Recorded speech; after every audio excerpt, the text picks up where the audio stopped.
السلام عليكم ورحمة الله وبركاته. أخباركم إيه؟ يا رب تكونوا كويسين وبخير وصحتكم حلوة. إزاي عملتي قدرت تتخلص من شراهة الحلويات في أسبوع واحد وبدأت تلاحظ إن هدومها بتوسع بشكل تلقائي؟ الأول خليني أحكي لكم كده شوية تفاصيل عنها. هي أم لطفلين والاتنين في سن لسه صغير، فبالتالي هي بتبقى عايشة حالة ضغط كبيرة جدا خلال اليوم. وكانت المشكلة الأساسية اللي عندها إن هي طول الوقت مش متخيلة إنها تقضي يوم أو إنها تعيش حياة بدون حلويات.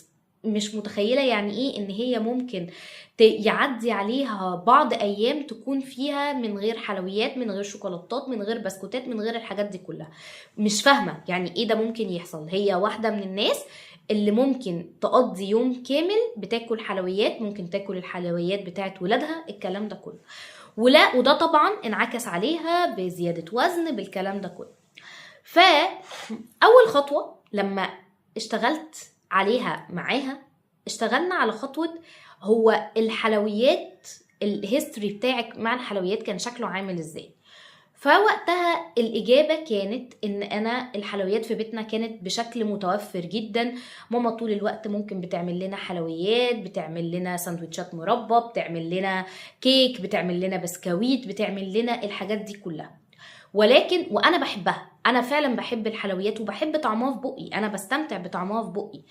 ومن هنا كانت فكرة إن الموضوع كان عادي جدا في البيت، وده الطبيعي في البيت ان احنا بناكل حلويات. اوكي، ولكن الموضوع اتغير لما بدأ الوزن يزيد، لما بدأ ان خلي بالك كفاية اكل كده، الكلام ده كله. فبدأ تجاه الحلويات شعور بالتعب، فبدأ يبقى معاها شعور بالتعب، شعور ان ليه احساس الذنب اللي موجود عندي على طول، ليه الكلام ده كله. وهنا ابتدينا نشتغل على النقطة التانية المهمة قوي، وهي فكرة ان it's okay ان انا اكون بحب الحلويات، انه عادي ان انا اكون شخص بيستمتع بالحلويات.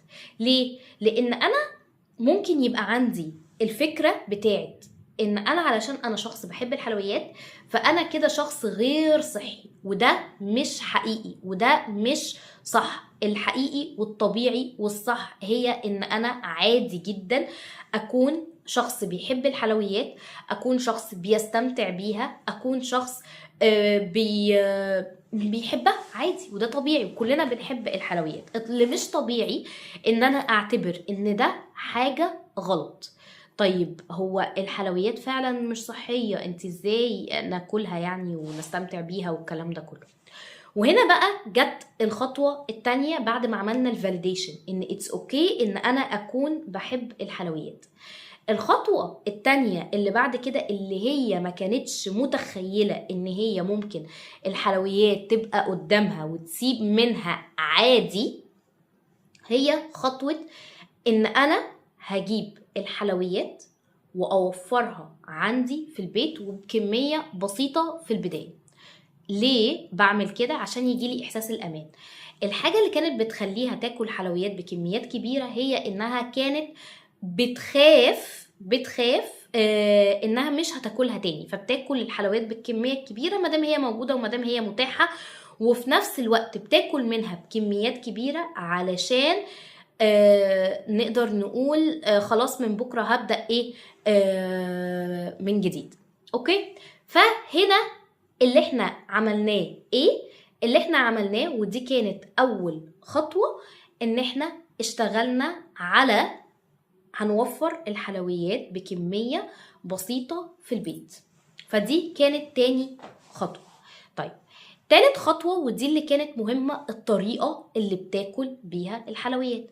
عادة هي لما كانت بتاكل الحلويات كانت بتاكلها قدام التلاجة بسرعة في خطف كده، يعني ما بديهاش قيمتها، ما بديهاش مقامها كده، باكلها تك تك تك تك بسرعة. لا، احنا اتفقنا ان الخطوة الأساسية اللي هتتعمل وهنركز عليها هي ان احنا هناكل الحلويات، ولكن هناكل الحلويات في طبق، مش هناكل من قدام باب التلاجة على طول. هاخد منها جزء في طبق مش من العلبة الرئيسية، وهستطعمها كويس. هستطعم ان هي هستطعمها على لساني. ليه؟ لان الهدف من الحلويات هي ان انا استطعمها، مش ان انا اكلها وخلاص. هي مش اكل بيشبع، فانا لما باكلها علشان استطعم الطعم بتاعها واحس بيه في بقي. طيب هحس بالطعم في بقي، يبقى انا محتاجه استطعمه، يبقى محتاجه اخد في طبق، ما اخدش من حاجه كبيره، اخد في طبق واكل بالراحه. بالراحه، بكرر دايما كلمه بالراحه. فهناكل بالراحه الحاجه الحلوه اللي موجوده قدامنا، اوكي. وهبدا اوقف لما احس ان الطعم بقى بالنسبه لي في حاله حياد. في حاله حياد يعني ايه؟ يعني اللقمه الرابعه زي الخمسه زي سته بقوا كلهم واحد. وده يخليني اقول علشان تقدري تعملي ده انتي محتاجه ما تكونيش جعانه، محتاجه ما تكونيش بتاكلي الحلويات وانتي جعانه. هتاكليها وانتي جعانه، هتاكلي منها كميه كبيره ومش هتعرفي تقومي بالخطوه دي. فده مهم ان انا اكون بركز على ان انا باكلها بالراحه، باكلها وانا مش جعانه. باكلها وانا مش جعانه يعني باكلها مثلا بعد وجبه كامله، بعد الغدا، بعد العشاء، بعد فطار، بعد سناك، ايا كان، بس انا باكلها بعد وجبه كامله. ودي نقطه مهمه قوي قوي قوي ان انا اركز عليها. طيب الخطوه الاخيره علشان نورمالايز وجود الحلويات هي التعرض لنفس قدر الامكان. يعني هنحاول ان احنا نتعرض لنفس النوع كذا يوم ورا بعض. يعني مثلا نفس نوع الكيك، نفس نوع الشوكولات، نفس نوع ال مثلا ايا كانت الحاجه اللي انا بحاول اتعرض لها كذا يوم ورا بعض. ليه؟ علشان تفقد الهاله بتاعتها. يعني الاول مثلا واو مولتن كيك، تاني يوم مولتن كيك، تالت يوم المولتن كيك موجودة في التلاجة، لو أنا عايزاها هاخدها ببساطة خالص. فده بيبقى واحدة بواحدة. الخطوات دي هي لما بدأت إنها تنفذها فعلا فعلا، لما جت وقالت لي أنا مش مصدقة إن أنا سبت الحلويات عادي، إن أنا الحلويات عندي في التلاجة وايه ده انا نسيتها، ده انا كنت جايباها ونسيتها في الشنطه، ده انا كنت جايباها ونسيتها في التلاجة، وهكذا.